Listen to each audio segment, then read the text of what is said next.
ఒక్కసారి కొమ్మూరి గోల్డ్ కి కాల్ చేయండి. తాకట్లో ఉన్న మీ బంగారాన్ని విడిపించి మార్కెట్ ప్రైస్ కి వాళ్ళు కొనుక్కుని మిగతా డబ్బులు మీకు ఇచ్చేస్తారు. వెల్కమ్ బ్యాక్ టు మనం టీవీ. నేను మీ పవన్ బెస్వడ. మిడిల్ ఈస్ట్ యుద్ధ వాతావరణం కనిపిస్తుంది.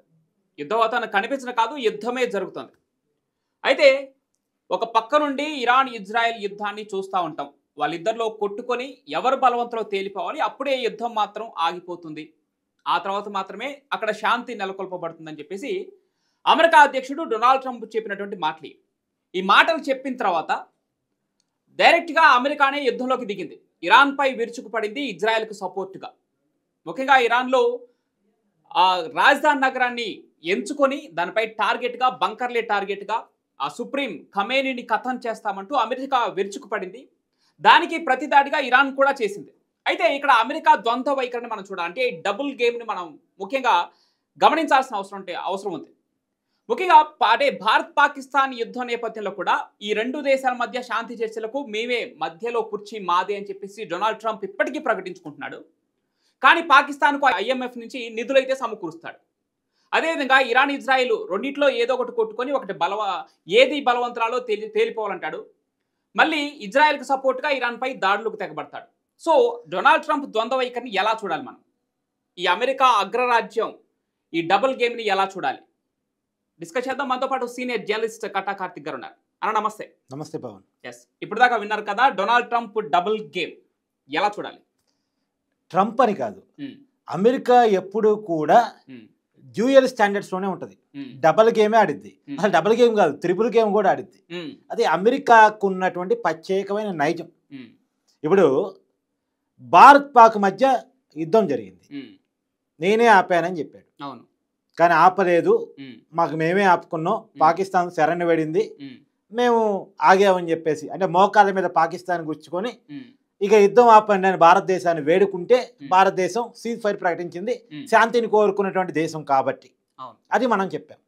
సరే, ఎనీవే వాటెవర్, ఇదంతా పక్కన పెడితే ట్రంప్ ఆపాడా మనం ఆపామా, ఒక విషయాన్ని పక్కన పెడితే పాకిస్తాన్తో యుద్ధం అనేది ఎందుకు వచ్చింది? పాకిస్తానీ ప్రేరేపిత టెర్రరిస్టులు మన కాశ్మీర్లో అలజడి సృష్టించేసి మన వాళ్ళ మీద దాడి చేసి మన వాళ్ళని చంపితే దానికి ప్రతిగా ఉగ్రవాదులు ఉన్నటువంటి పాకిస్తాన్లోకి POKలోకి వెళ్ళి ఉగ్రవాద స్థావరాలు మాత్రమే టార్గెట్ చేస్తే ఆ ఉగ్రవాదులు ఏదో జాతీయవాదులు అన్నట్టు వాళ్ళకి అంతిమ సంస్కారాలు పాకిస్తాన్ అఫీషియల్గా చేసి వాళ్ళకి సపోర్ట్గా భారతదేశం మీద యుద్ధానికి వస్తే భారతదేశం వాళ్ళని మోకాల మీద కూర్చోబెట్టింది. అంతిమంగా ఉగ్రవాదం కారణం కదా. పాకిస్తాన్లో ఉగ్రవాద శిబిరాలు ఉన్నాయని భారతదేశం చూపించిందిగా, లష్కర్ తోయిబా స్థావరాలను చూపించింది కదా, జైషే మహమ్మద్ స్థావరాలను చూపించింది కదా, వాళ్ళకి పాకిస్తాన్ ఆర్మీకి ఉన్న సంబంధాలను చూపించింది కదా, పాకిస్తాన్ ప్రభుత్వాన్ని ఉగ్రవాదులు నడిపిస్తున్నారన్న విషయాన్ని చూపించింది కదా. ఇప్పుడు పాకిస్తాన్తో అమెరికా ఎలా ఉండాలి? నిజానికి ఇవాళ ఏం చెప్తుంది అమెరికా? ఇరాన్ మీద ఎందుకు దాడి చేసావని నువ్వు అడిగావు అనుకో, ఇరాను అణ్వాయుధాలు తయారు చేస్తుంది. అణ్వాయుధాలు తయారు చేయడం ప్రపంచ శాంతికి భంగకరం. ఉగ్రవాదాన్ని పెంచి పోషిస్తుంది ఇరాను. వాళ్ళ చేతుల్లో అణ్వాయుధాలు, ఉగ్రవాదుల చేతుల్లోకి అణ్వాయుధాలు కనిపోతే ప్రపంచం మీద మంచి చెడుకి సంబంధం లేకుండా వేస్తారు. కాబట్టి ఇరాన్ మీద తప్పనిసరి పరిస్థితుల్లో నేను దాడి చేయాల్సి వచ్చింది కదా అమెరికా చెప్పేది. మరి అదే తీవ్రవాదం పాకిస్తాన్లో ఉంది కదా. ఆ పాకిస్తాను టెర్రరిజాన్ని పెంచి పోషిస్తుంది కదా. ఆర్మీ చీఫ్గా ఉన్నటువంటి మునీరు ఆయనే ఒక టెర్రరిస్ట్గా బిహేవ్ చేస్తున్నాడు కదా. మరి అలాంటి మునీర్ని ట్రంప్ వైట్ హౌస్కు పిలిచి క్యాబినెట్ రూమ్లో కూర్చోబెట్టి ఎలా మాట్లాడతాడు? ఒక టెర్రరిస్టు అంటే అతను పాకిస్తాన్ ఆర్మీ చీఫ్ అని నేను అన్ను. అది పాకిస్తాన్ అనేది ఒక దేశం కాదు, పాకిస్తాన్ అనేది ఒక టెర్రరిస్ట్ సంస్థ. అలాంటి టెర్రరిస్ట్ సంస్థకు సంబంధించినటువంటి ఆర్మీ చీఫ్ తోటి నీ వైట్ హౌస్లో క్యాబినెట్ కార్యాలయంలో ఒక అమెరికా అధ్యక్షుడు స్థాయి నువ్వు ఎలా మాట్లాడుతావు? నువ్వు మాట్లాడేది ఈవెన్ దో పాకిస్తాన్ ప్రైమ్ మినిస్టర్తో కూడా కాదు, నువ్వు పాకిస్తాన్ అధ్యక్షుడితో మాట్లాడట్లే. నువ్వు మాట్లాడుతున్న ఎవరితో? ఒక ఆర్మీ చీఫ్తో మాట్లాడుతున్నావు. ఎవరైతే ఉగ్రవాదుల మీద పాకిస్తాన్ జెండాలు కంపి అఫీషియల్గా అంత్యక్రియలు చేశారో అలాంటి వ్యక్తితో నువ్వు మాట్లాడుతున్నావు. ఉండాలిగా. అంటే ట్రంప్ చెప్పేది ఒకటి, చేసేది ఒకటి. ఉగ్రవాదానికి వ్యతిరేకం అని చెప్తాడు, ఉగ్రవాదం వైట్ హౌస్ పిలిపించుకొని మాట్లాడతాడు. అంటే ఇక్కడ అర్థం కాదా? రెండోది, పాకిస్తాన్ చేత అంటే ఇదంతా ఇంటర్నల్ అండర్స్టాండింగ్ జరిపేది. నోబెల్ శాంతి బహుమతికి అతను ఎంపిక చేపించుకుంటాడు. తర్వాత అతను ఏం చెప్తాడు? ఎన్ని యుద్ధాలు ఆపినా నాకు నోబెల్ శాంతి బహుమతి రాదేమో అంటాడు. ఒకవైపు భారత్ పాకిస్తాన్ యుద్ధాన్ని నేనే ఆపానంటాడు, రష్యా ఉక్రెయిన్ యుద్ధాన్ని నేనే ఆపగలను అంటాడు, ఇరాన్ ఇజ్రాయెల్ యుద్ధాన్ని కూడా నేనే ఆపగలను అంటాడు. అంటాడు కదా. యుద్ధాన్ని ఆపే వాడి తీరి ఎలా ఉండాలి? ఇద్దరిని కూర్చోబెట్టి మాట్లాడడానికి ఉండాలి. నువ్వు ఇరాన్లోకి పోయి దాడి చేసావంటే నువ్వు చెప్పే రీజన్ ఏమో ఒప్పుకోదగిందే. ఉగ్రవాదాన్ని ఆపాల్సిందే, అణ్వాయుధాల తయారీని ఆపాల్సిందే నువ్వు చెప్పేవు. కానీ నువ్వు పాకిస్తాన్ పట్ల వ్యవహరిస్తున్న తీరు వల్ల నువ్వు చెప్పేదాన్ని నమ్మబుద్ధి కావట్లే.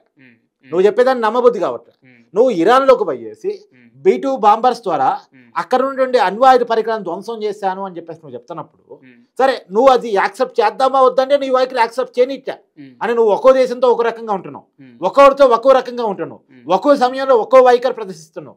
కాబట్టి నమ్మబుద్ధి కావట్లే. అంటే నువ్వేమో ఇరాన్లోకి పోయి నువ్వే దాడి చేసి శాంతిని నెలకొల్పుతా, యుద్ధాన్ని ఆపుతా అంటే ఎక్కడ సాధ్యమవుతుంది? ఇక్కడ ఇంకొక పాయింట్ ఉంది. ఇదే డబుల్ గేమ్ లో భాగంగా ట్రంప్ ఇప్పటికే ఇరాన్ మీద దాడులు చేస్తున్నారు మీరు చెప్పినట్టుగా. కానీ యుద్ధం ఆగిపోయింది. ఇజ్రాయెల్ ఇరాన్ 2 సీజ్ ఫైర్ కి ఓకే చెప్పాయి. 6 గంటల్లో ఈ కాల్పుల విరమణ ఒప్పందం అమల్లోకి రాబోతుంది. ఇది ట్రంప్ చెప్పిన మాట. కానీ ఇరాన్ విదేశాంగ శాఖ మంత్రి క్లియర్ కట్ గా చెప్పాడు, మాకు ఎటువంటి ఆదేశాలు రాలేదు మా దేశం నుంచి, సో యుద్ధం ఆగలేదు. ట్రంప్ చెప్పింది పచ్చి అబద్ధం. ఇది ఇరాన్ చెప్తున్నమాట. దీన్ని ఎలా చూడాలి?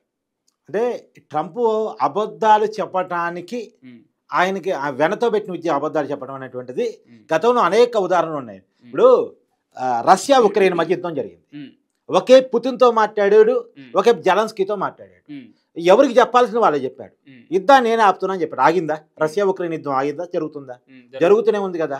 తర్వాత ఉక్రెయిన్కి ఒకప్పుడు ఆయుధాల సప్లై అమెరికాని చేసింది, ఫండింగ్ అమెరికాని చేసింది. మరి అలాంటి ఉక్రెయిన్ రెచ్చగొట్టి ఆయుధాలు అమ్ముకొని తర్వాత మినరల్స్ డీల్ చేసుకొని ఉక్రెయిన్లో ఉన్న మినరల్స్ అన్ని నువ్వు పొందావు. చివరికి అదే ఉక్రెయిన్ అధ్యక్షుని జెలెన్స్కీని మీడియా సమావేశంలో అవమానించావు. ఒక ఇద్దరు అధ్యక్షులు మాట్లాడుకుంటే ఎంత గొప్పగా ఎంత ఉన్నతంగా ఉండాలి. చిన్నపిల్లలు మాట్లాడుకున్నట్టు ఉండొచ్చా? తగులాట చేసుకున్నట్టు ఉండొద్దా? ఉండొచ్చు అసలు. కానీ ట్రంప్ జెలెన్స్కీ మీటింగు వాదులాట కీచులాటగా జరిగింది. మీడియా ముందు పరుగు పోయింది జెలెన్స్కీది. అవమానంతో వెనక్కి తిరిగి వెళ్ళిపోయాడు. అంటే ఇద్దరు అధ్యక్షుల స్థాయిలో కూడా అవమానాలు ఉంటాయి, చిత్కారాలు ఉంటాయి అని ఫస్ట్ టైం ట్రంప్ మీటింగ్లో అర్థమైంది. ఇలాంటి అనేక సంఘటనలు ట్రంప్ యొక్క డబల్ స్టాండర్డ్స్ని తెలియజేస్తాయి.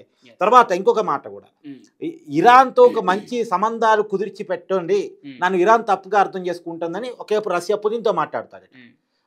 పుతిన్ ట్రంప్ మంచి సంబంధాల కోసం ప్రయత్నం చేస్తున్నాడు కదా, నా ఉక్రెయిన్ కూడా సపోర్ట్, నా యుద్ధంలో కూడా ఉక్రెయిన్కి సపోర్ట్ చేయనని చెప్తున్నాడు కదా. సరే మంచోడేమో, ఇంత ముందులాగా అమెరికా ఉండదేమో, మారిపోయిద్దేమో, ఇరాన్తో మాట్లాడి పెడతాం, అమెరికాకి సపోర్ట్గా ఉండమని చెప్దామని చెప్పేసి ఇరాన్తో మాట్లాడే లోపే ఇరాన్లో పోయి అమెరికా దాడి చేసి వస్తాడు. ఇప్పుడు పుతిన్ అడుగుతున్నాడు, నువ్వు ట్యాప్కో వైఖరి ఇస్తే నీకు ఎలా సపోర్ట్, నేను ఎలా నమ్మాలి? ఒకేపు ఇరాన్తో మాట్లాడమని నువ్వే చెప్తావు, ఇరాన్తో మాట్లాడేలోపు ఇరాన్లో పోయి దాడి చేసి వస్తావు, ఇజ్రాయెల్కి సపోర్ట్గా మాట్లాడతావు. నువ్వు మధ్యవర్తిగా ఉండదలుచుకుంటే మధ్యవర్తిగా ఉండు, పెద్దరికంగా ఉండదలుచుకుంటే పెద్దరికంగా ఉండు. అంతేగాని ఒకరి తరపున ఒకరితో పుచ్చుకొని అటువైపు నుంచి నువ్వు డైరెక్ట్గా యుద్ధంలోకి వస్తే మేము యుద్ధంలోకి రాలేమో అని అడుగుతున్నాయి చైనా, రష్యా. అయ్యాలి మేము కూడా యుద్ధంలో రావచ్చు కదా, మేము కూడా ఇరాన్ సపోర్ట్ నీ మీద యుద్ధానికి రావచ్చు కదా. నువ్వు ఉగ్రవాదం అనే పేరు చెప్తున్నావు అని మేము ఒప్పుకోదగ్గ రీజనే చెప్తున్నావు, కానీ ఉగ్రవాదం నువ్వే పిలిపించుకొని నీ మీటింగ్లో మాట్లాడుతున్నావు. ఇలాంటి టైంలో మేము ఎందుకు నిన్ను యాక్సెప్ట్ చేయాలి? ఒకేపేమో యుద్ధాలు ఆగాలంటావు, యుద్ధాలు జరగటానికి ఆయుధాలు నువ్వే అమ్ముకుంటావు. యుద్ధాలు ఆగాలనేది నువ్వే, యుద్ధం జరగాలని ఆయుధాలు అమ్ముకునేది నువ్వే. ఎంత దారుణం ఇది.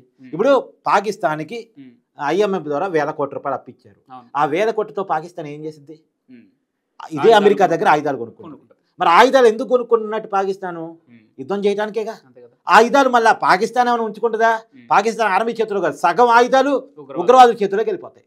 అది ట్రంప్కు తెలవదంటే తెలిసి మరి పాకిస్తాన్లో ఉగ్రవాదం ఉందని తెలిసి మరి ఇప్పుడు నిజానికి నీ ఉగ్రవాదాన్ని నిర్మూలించడమే ట్రంప్ ధ్యేయం అయితే, అమెరికా ఉద్దేశం అయితే, అమెరికా ఇమ్మీడియట్లీ యుద్ధం చేయాల్సింది ఇరాన్తో మాత్రమే కాదు, పాకిస్తాన్ తోటి, పాకిస్తాన్లో ఉన్నటువంటి ఉగ్రవాద శిబిరాలతోటి, ఎవరెవరు ఏ సంస్థ సంబంధించిన తీవ్రవాదులు ఉన్నారు సహా భారతదేశం చెప్పగలుగుతుంది. రా అనేటువంటి మన గూఢాచార వ్యవస్థ చాలా క్లియర్గా 25 ఉగ్రవాద శిబిరాలు పాకిస్తాన్లోను పీఓకేలోను ఏ ఏరియాల్లో ఎస్టాబ్లిష్ అయి ఉన్నాయి, అవి ఏ ప్రదేశాల్లో ఎంతెంత ఎకరాల్లో విస్తరించి ఉన్నాయి, ఆ ఉగ్రవాద శిబిరాల్లో ఎవరెవరు ఉన్నారు చాలా క్లియర్గా ప్రపంచం ముందు పెట్టగలిగింది. చిన్న సబ్మిషన్ ఇక్కడ, అమెరికా ద్వంద్వ వైఖరిలో ఇదొక మాస్టర్ ప్లాన్ అనిపిస్తుంది. అంటే ఆర్థికంగా లాభపడే ఒక మాస్టర్ ప్లాన్, వ్యాపార పరంగా సుంకాలు పెంచేయడం కానీ ఇలాంటి. ఎలా అంటే ఇజ్రాయెల్ యుద్ధం ఆగిపోతుందని చెప్తున్నాడు, వాళ్ళిద్దరు కొట్టుకొని చావాలని చెప్తున్నాడు. వాళ్ళిద్దరి మధ్య వ్యాపారాలకు సంబంధించినటువంటి నిబంధనలు కఠినతరం చేస్తే, అంటే ఈ ట్యాక్సెస్ పెంచడం కానీ ఇలాంటి సుంకాలు విధించడం పెద్ద ఎత్తున చేస్తే దానివల్ల అమెరికాకు లాభం. ఇక్కడ పాకిస్తాన్ భారతదేశం మధ్యలో కూడా మీరు ఒకవేళ యుద్ధాన్ని ప్రోత్సహిస్తే మేము ఖచ్చితంగా మీ పైన ట్యాక్సెస్ పెంచుతా అని Trade war చెప్పేసి ప్రకటిస్తాం. అది కూడా చెప్పాడు. కానీ ఒక పక్క పాకిస్తాన్కి యుద్ధం జరిగే విధంగానే సో IMF నుంచి నిధులు అయితే మంజూరు చేశాడు. సో ఇక్కడ ఆర్థికంగా లాభపడే విధంగా కూడా ఈ ట్రంప్ వ్యూహం ఉందని అర్థమవుతుంది. ఇప్పుడు వాస్తవానికి ట్రంప్ పాకిస్తాను ప్రభుత్వం యొక్క డబ్బులతోటి తన కంపెనీలు తన కంపెనీల షేర్లు కొనుగోలు చేపించాడు. తన పేరు మీద తన అల్లుడి పేరు మీద ఉన్న కంపెనీల షేర్లను కొనుగోలు చేపించాడు. తర్వాత పాకిస్తాన్లో ఉన్నటువంటి అన్ని చాలా రకాల మినరల్స్ ఏవైతే ఉన్నాయో అవన్నీ కూడా తన కంపెనీలకి రాపిచ్చేసుకున్నాడు. దానికోసమే పాకిస్తాన్తో మంచి సంబంధాలు మెయింటైన్ చేస్తున్నాడు. ఐ లవ్ పాకిస్తాన్ అంటంలో కూడా ఉద్దేశం అదే. నిజానికి ఇలా పాకిస్తాన్ ఎగ్జాంపుల్ పాకిస్తాన్లో ఏంటంటే ప్రైమ్ మినిస్టర్ కంటే army chief final. Army chief నేతృత్వంలోనే మొత్తం పరిపాలన నడిచింది. ఆర్మీ చీఫ్ కంటే ఉగ్రవాదులు ఫైనల్. పాకిస్తాన్ ఎలా ఉంటుందంటే ప్రజలు ఎన్నుకున్నటువంటి నాయకుడి కంటే కూడా మన దేశంలో ఏంటి, మన దేశంలో గవర్నమెంట్ ఫైనల్. గవర్నమెంట్ ఆధీనంలోనే ఆర్మీ ఉంటుంది. ఆర్మీ గవర్నమెంట్కి రిప్రజెంట్ చేస్తూ ఉంటుంది. ప్రభుత్వం మన ప్రధాని గారు ఆదేశాలు జారీ చేస్తేనే ఆర్మీ ముందుకెళ్ళింది. కానీ అక్కడ అలా కాదు. ఆర్మీయే డైరెక్ట్ గా ప్రైమ్ మినిస్టర్ ని ఆర్డర్ చేస్తూ ఉంటుంది. పాకిస్తాన్ లో రివర్స్ లో ఉంటుంది. ఆర్మీని ఉగ్రవాదులు హ్యాండిల్ చేస్తూ ఉంటారు. అయితే అలాంటి దేశంతో ఎందుకు ట్రంప్ సంబంధాలు కొనసాగిస్తున్నాడంటే పాకిస్తాన్తో వ్యక్తిగత వ్యాపార లావాదేవీలు, పాకిస్తాన్తో అవసరాలు. అందుకనే పాకిస్తానే ఈ మన ట్రంప్ ని నోబెల్ శాంతి బహుమతికి రికమెండ్ చేసింది. ఒక ఉగ్రవాద దేశం శాంతి బహుమతికి రికమెండ్ చేయటం అనేటువంటిది ట్రంప్ జీవితంలో అవమానంగా ఫీల్ కావాల్సిన విషయం. నిజానికి ఏంద్ర మంచి శాంతి కోసం కట్టుబడేవాడేవాడన్నా శాంతి బహుమతికి రికమెండ్ చేస్తే ఓకే, కానీ ఒక ఉగ్రవాది తీవ్రవాది నిరంతరం హింసను ప్రేరేపించే వ్యక్తి, హింస కోరుకునే వ్యక్తి శాంతి బహుమతికి నన్ను రికమెండ్ చేయటం ఏంటని ట్రంప్ ఫీల్ కావాలి. ఆయనే ఆశ్చర్యపోతుంది యాక్చువల్గా. సో మొత్తానికి అమెరికా ద్వంద్వ వైఖరి వల్ల ఇరాన్ ఇజ్రాయెల్ యుద్ధం ఆగిపోయిందని ట్రంప్ ప్రకటించిన ఆగిపోగా అది ముదిరింది. నిన్న కూడా మనం ఒక వీడియో చేసాం.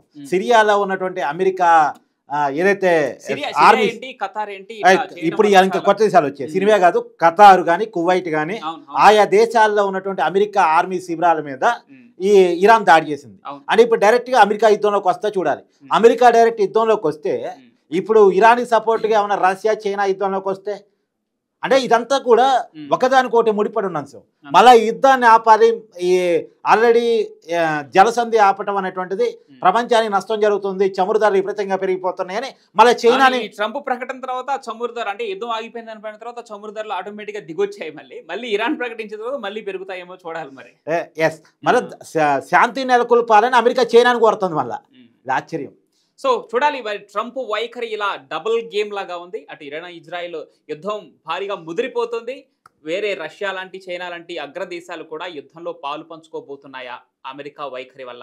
చూడాలి.